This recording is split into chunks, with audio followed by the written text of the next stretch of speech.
हा तर आज आपण मॅथ्स ट्रिक्स ऑफ मल्टिप्लाय शिकणार आहे. खूप सोपी ट्रिक्स आहे. सगळ्या मुलांनी फळ्याकडे लक्ष द्या. आता आपण बघा याचा सगळ्यांचा मल्टिप्लाय करायचा आहे. तर हे 1 काय करायचे ऍज इट इज जसेच्या तसेच ठेवायचे. हा 1 जसाचा तसाच ठेवला. या दोघांची ऍड करा बरं. 9 आणि 7 किती होणार 16. किती होणार आहे 16. आता 16 फक्त काय लिहायचं 6 लिहायचं आणि 1 ला काय करायचं कॅरी घ्यायचं. आता या दोघांचा मल्टिप्लाय करा. 9 7 जा किती होणार आहे 63. त्याच्यामध्ये हा 1 काय करा ऍड करा. किती झाले 64. हा तुमचा मल्टिप्लाय. लगेच मल्टिप्लाय करायची गरज नाही. ट्रिक्स चला आता बघा इकडे बघा. हा 1 ऍज इट इज जसाचा तसाच ठेवायचा.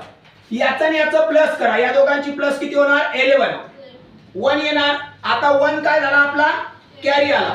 एकदा प्लस